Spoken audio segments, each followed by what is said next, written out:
go for sailing. Some folks like because of the number of double hookings you'll get. On our trip, James caught back-to-back doubles on as many as 6 consecutive casts. Another double coming in, pound and a half, pound three-quarter fish, good fish. Taking them on the bottom, it was in about 30 feet of water on those tops.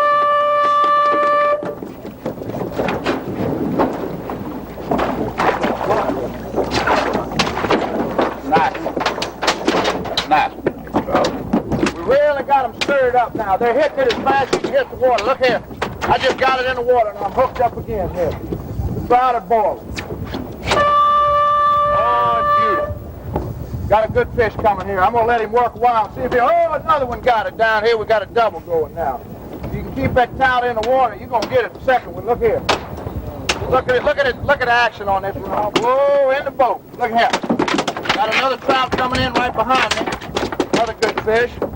It's wild action when you can get them smoking down here. I mean, it's non-stop action here on the Louisiana coast. Cocodrie, Louisiana, speckled trout capital of the world. See, I'm letting that bait sink right now. I'm letting it get down, then I'm going to start kind of easing it back, bumping that trout back, and we'll see what happens. There she is. She's hit. I'm hooked. Good fish. Good fish. I'm going to let him dance a while and see if I can't get a double. Look at that. Look at those trout go. Woo! Look at that.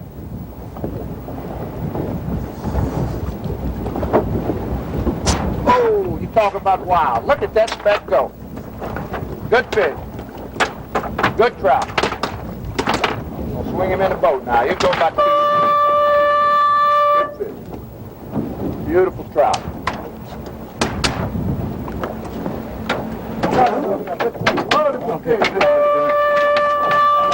Okay, this morning we had originally started out, we were fishing on the shoal there, and we were on the ship shoal around the lighthouse in that area, fishing about 10 to 12 feet of water.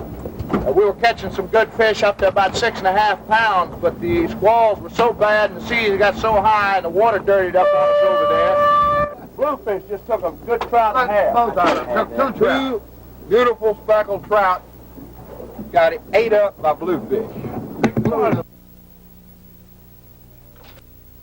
Like speckled trout, redfish are found along the entire coast of the Gulf of Mexico, from the Florida Keys to Mexico. The smaller so-called rat reds move inshore at times, but don't migrate like the large redfish called bull reds. The bull reds move along the coastline with the changes in seasons, as we mentioned earlier.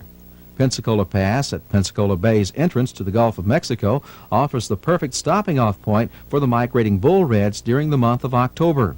Catches like these are not uncommon, though we would prefer one release the catch of the large females. The bait used is a large live shrimp worked near the bottom in the current, which is strong and on an outgoing tide. Anchor off the jetties, cast up current, and hold on. Large jigs 1/2 to 1 ounce also work well just along the bottom of the jetties.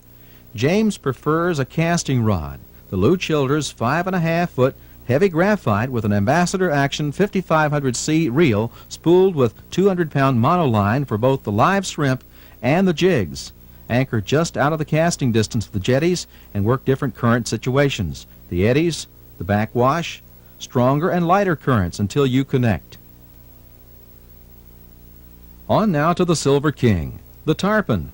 Predominantly a warm water fish, tarpon are found north of South Florida on the Gulf's east coast and north of the Mexico-Texas border on the west coast only in the warmer summer months.